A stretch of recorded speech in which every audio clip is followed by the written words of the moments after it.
the standard of living will collapse because your savings will become worthless. You've worked, if you're 40, 50, 60 years old, you've worked a lot of years, you've saved capital, but you saved it in dollars. And the U.S. dollar is no different than any other fiat currency in history. It's blown up, and when they blow up, it's hyperinflation, and the standard of living completely collapses. Yeah, the rule of law, you've seen the rule of law dwindle for many, many years. And the rule of law is only half of being a banana republic. The other half is once you get to a level where your debt exceeds your GDP. And the U.S. right now is, call it 125% debt to GDP. The rule of law is gone, and thus a banana republic. U.S. now spends more servicing its debt than on national defense. It truly is a financial and political banana republic. Yeah, and this is something we forecast was absolutely going to happen, is that as interest rates were rising, the amount of debt or the amount of interest that's got to be paid increases. And the game for so many years was pile on more debt but lower rates so your debt service doesn't go up. Well, we got down to 0%. You can't go below zero and have a credible currency. Now rates are going up, and the amount of interest has exploded. And what you mentioned, the amount of interest that the U.S. pays is more than they pay each year to fund the military. The rest of that story is the U.S. military is funded with more than all of the militaries combined, the rest of the militaries combined on the planet. And actually, General Flynn just spoke about the fact there was a new IG report that shows that $3 billion with a B in Pentagon expenditures is missing, and they have no idea where it's at. Not $3 million.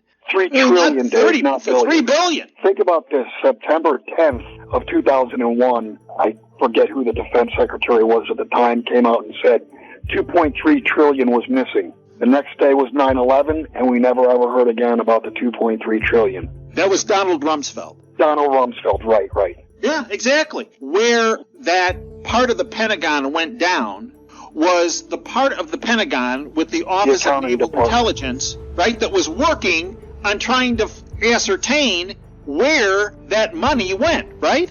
Right, it was the accounting department. Debt ceiling negotiations crumble. I look at this and I'm like, really, this is all kabuki. Am I off? Yeah, it is kabuki, and I think the grand plan at some point is for the U.S. to default. They understand mathematically they're so close to the edge. Think about this. The U.S. cannot open its doors the first day of the fiscal year without being able to borrow $1 trillion to $2 trillion to fund the deficit. They're over the edge, and they're just waiting to plummet to the bottom of the canyon, or we are financially plummet to the bottom of the canyon as they're held mesmerized in thin air. The IMF, the International Monetary Fund, a tentacle of the globalist cult, criminal banking syndicate, this is what they said. Says the world needs to prepare for the, quote, unthinkable, end quote, after COVID and the war in Ukraine. This was written by Katabala Roberts from the Epoch Times. International Monetary Fund Managing Director Kristalina Georgieva has warned that the world needs to be prepared to better handle shocks and the, quote, unthinkable, end quote, in a post-COVID-19 world and in light of the ongoing Russia-Ukraine war.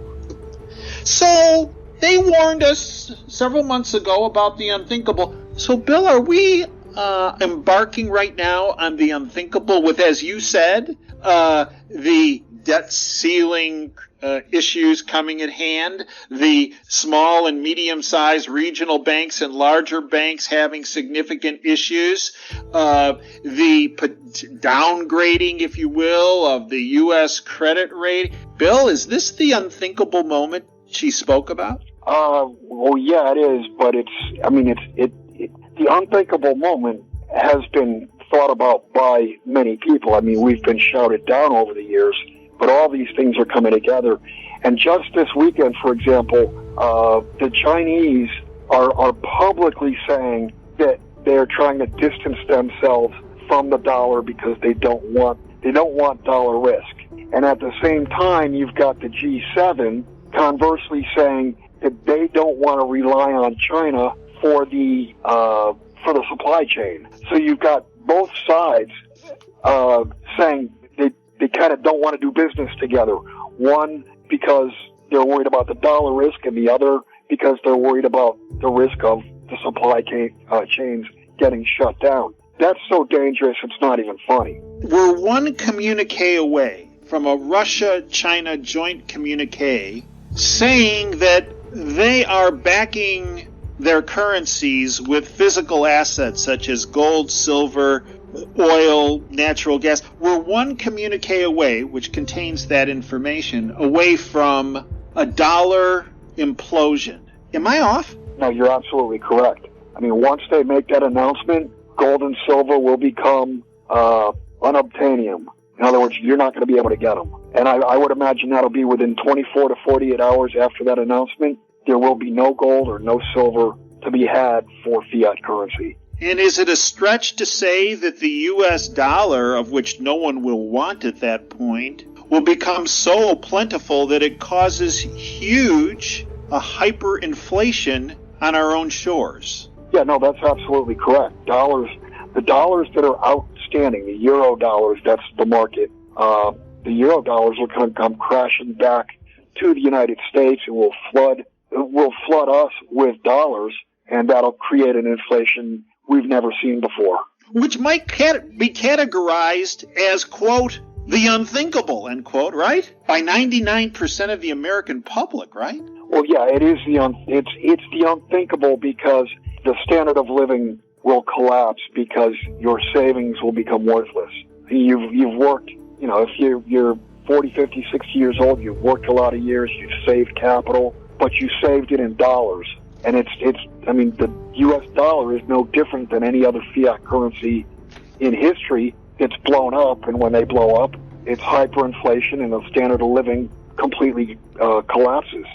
But you just want to become as self-reliant as you possibly can. You don't want your life to depend on someone else's performance.